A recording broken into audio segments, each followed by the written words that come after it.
ప్రభునందు ప్రియమైన వాక్యాన్ని వినుచున్నటువంటి విశ్వాసులందరికీ ప్రభునామములో వందనాలు. ఈ దిన ధ్యానాంశముగా బైబిల్ గ్రంథములో దేవుడు పలికినటువంటి కొన్ని మాటలు ధ్యానం చేద్దాం. యెషయా గ్రంథము 41వ అధ్యాయము 8వ వాక్యాన్ని చదువుతూ ఉన్నాను. నా సేవకుడవైన ఇశ్రాయేలు, నేనేర్పరచుకొనిన యాకోబు, నా స్నేహితుడైన అబ్రహాము సంతానమా. ఈ మాటలను దేవుడు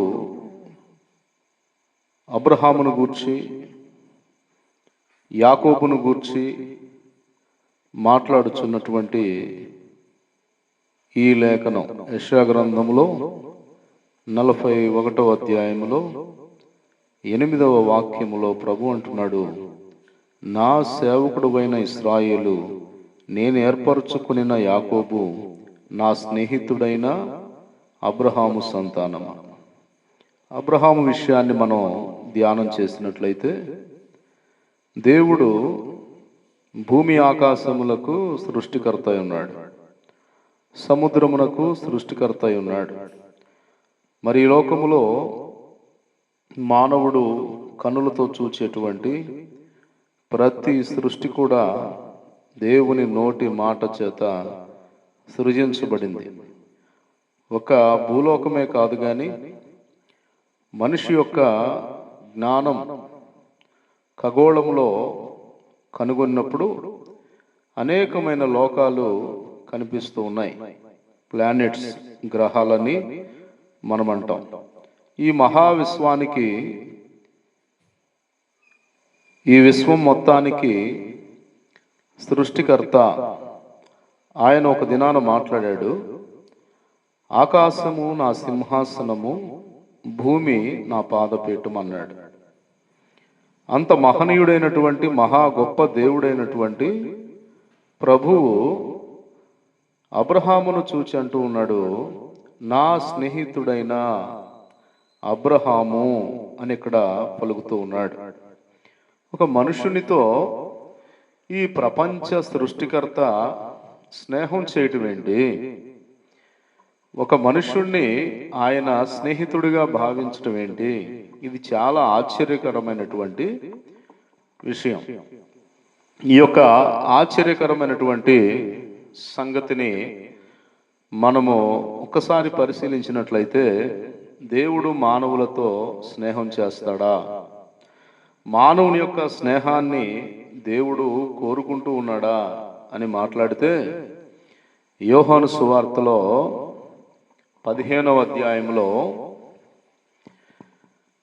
ప్రభు అయిన యేసుక్రీస్తు వారు కూడా మాట్లాడుచున్నటువంటి మాటను చదువుదాం.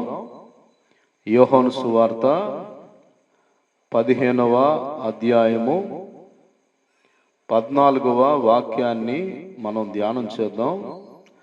నేను మీకు ఆజ్ఞాపించు వాటిని చేసిన ఎడల మీరు నా స్నేహితులయుందురు. దాసుడు తన యజమానుడు చేయు దానిని ఎరుగడు గనుక ఇక మీదట దాసులని మిమ్మును పిలువక స్నేహితులని పిలుచుచున్నాను అని ప్రభు అయిన యేసుక్రీస్తు వారు యోహాను సువార్తలో 15వ అధ్యాయంలో మాట్లాడుతూ ఉన్నాడు. గనుక దేవుడు ఆజ్ఞాపించిన వాటిని ఎవరైతే ఆజ్ఞలను నెరవేరుస్తారో, చెప్పినవి చెప్పినట్లుగా ఎవరైతే పాటించి దేవుణ్ణి గౌరవిస్తారో, అట్టి వారిని దేవుడు అంటూ ఉన్నాడు, నా స్నేహితులై ఉంటారు మీరు. గనుక అబ్రహాము విషయానికి వస్తే, దేవునికి అబ్రహాము స్నేహితుడని దేవుడు సాక్ష్యం ఇవ్వడానికి గల కారణం ఏంటంటే, దేవుడు ఏమి చెప్తే అది అబ్రహాము చేశాడు. దేవుడు ఆజ్ఞాపించినటువంటి ప్రతిదానిని కూడా అబ్రహాము చేశాడు. సమస్తమును విడిచిపెట్టి నన్ను వెంబడించు అంటే వెంబడించాడు.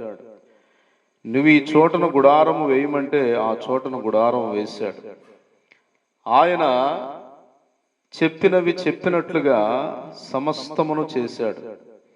మరి 112 సంవత్సరాల ఈడు కలిగినటువంటి అబ్రహాము యొక్క జీవితంలో దేవుడు అతన్ని పరిశోధించినప్పుడు, మరి వృద్ధాప్యములో నా మాట వింటాడా వినడా, నా ఆజ్ఞలు పాటిస్తాడా పాటించడా అని నీకు ఒక్కడై ఉన్న నీ కుమారుణ్ణి అనగా నీవు ప్రేమించు ఇస్సాకును నా కొరకు దహన బలిగా అర్పించమని దేవుడు అబ్రహామును అడిగినప్పుడు 112 సంవత్సరాల ప్రాయంలో కూడా అబ్రహాము దేవుని మాటను ఏ మాత్రము కూడా విసర్జించకుండా చక్కగా పాటించి తనకు ఒక్కడై ఉన్న కుమారుని మీదికి కత్తెత్తినట్లుగా బైబిల్ గ్రంథంలో మనం చూస్తూ ఉన్నాం. గనక దేవుని మాటను గౌరవించువారు, దైవాజ్ఞలను పాటించువారు దేవునికి స్నేహితులుగా ఉంటారు.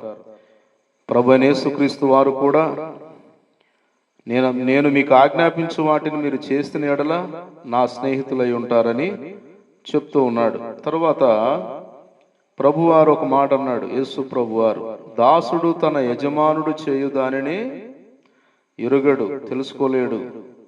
అయితే మీరు నా స్నేహితులై ఉన్నప్పుడు నేనేమి చేస్తానో సమస్తము కూడా మీకు తెలియజేస్తాను అనేటువంటి ఒక అవకాశాన్ని, ప్రభువు చేయబోయేటువంటి సమస్తమైన కార్యములు కూడా ఆయన తెలియచేసేవాడై ఉన్నాడు.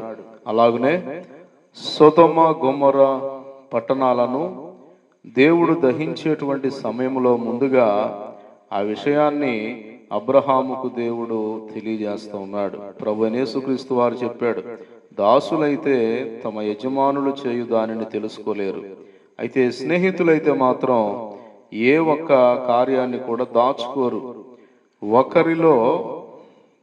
ఒకరికి తెలియకుండా ఒకరు ఏమీ చేయరు. అలాగనే సొదొమ గొమొరాలను మరి నాశనం చేసేటువంటి సమయంలో దేవుడు అబ్రహాముతో మాట్లాడుతూ ఉన్నాడు. అబ్రహాముతో మాట్లాడినప్పుడు అబ్రహాము కూడా ఆ పట్టణములను రక్షించాలని ఎంతగానో ప్రయత్నం చేసి మరి దేవునితో పెనుగులాడుతున్నాడు. 10 మంది నుండి లేదా 50 మంది నుండి మరి 10 మంది వరకు కూడా అడుగుతూ ఉన్నాడు. 50 మంది ఉంటే సొదొమ గొమొర పట్టణాలను కాల్చకుండా ఉంటావా?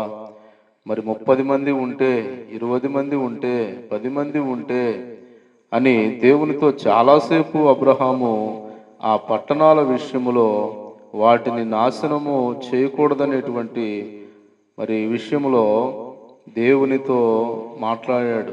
దేవుడు కూడా స్నేహితునితో సమాధానము చెప్పినట్లుగానే అబ్రహామును ఏమాత్రము విసుక్కొనక తన స్నేహితునిగా భావించి ఆ పట్టణములను 10 మంది నీతిమంతులున్నా నేను రక్షిస్తాను అని అబ్రహాముతో దేవుడు మాట్లాడడం జరిగింది.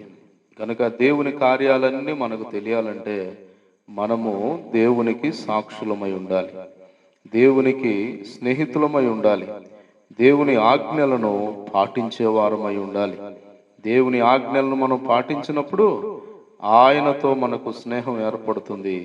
అప్పుడు ఆయన మనకు చెప్పకుండా, మనకు తెలియచేయకుండా ఏ కార్యాలను కూడా ఆయన చెయ్యడు అనేటువంటి విషయాన్ని మనం గమనించాలి. ఎందుకంటే ఆయన నమ్మకమైన స్నేహితుడు అనమాట. ఆయన విడువక ప్రేమించువాడు. స్నేహం చేస్తున్నాను అని చెప్పి అనేకమైన విషయాలను స్నేహితుల దగ్గర చాలా మంది దాచిపెడతా ఉంటారు. అయితే దేవుని స్నేహం ఎలా ఉంటుందంటే ఆయన చేయబోయే కార్యములన్నీ ఏమీ దాచుకొనకుండా ఆయనతో ఎవరైతే స్నేహం కలిగి ఉంటారో వారందరికీ కూడా మరి దేవుడు చెప్పేవాడై ఉన్నాడు. గనుక బైబిల్ గ్రంథంలో మనం ధ్యానం చేసినట్లయితే ఆమోసు గ్రంథము 3వ అధ్యాయములో 7వ వాక్యములో ప్రభు మాట్లాడుతున్నటువంటి మాటను మనం ధ్యానం చేద్దాం. తన సేవకులైన ప్రవక్తలకు తాను సంకల్పించిన దానిని బయలుపరచకుండా ప్రభు అయిన యెహోవా ఏమీయో చేయడు. కనుక దేవుడు చేసేటువంటి కార్యాలు మరి దేవుని సేవకులకు దేవుడు తెలియజేస్తాడు. దైవాజ్ఞలు పాటించేటువంటి దేవుని స్నేహితులకు తెలియజేస్తాడు. గనుక దాసులకైతే యజమానులు చెప్పరు గాని స్నేహితునికైతే స్నేహితుడు అన్నీ తెలియజేస్తాడు. గనుక మంచి స్నేహితుడు మన ప్రభు అయిన యేసుక్రీస్తు వారు. ఆయన ఆజ్ఞలను మనం పాటించి ఆయనతో స్నేహం చేసి సమస్తమైనటువంటి విషయాలన్నిటిని తెలుసుకొని ప్రతి విషయంలో మనం జాగ్రత్త కలిగి భూలోకములో కొనసాగుదాం. దేవుడు మిమ్మలను మీ కుటుంబాలను దైవ స్నేహముతో ఆశీర్వదించునుగాక. ఆమేన్.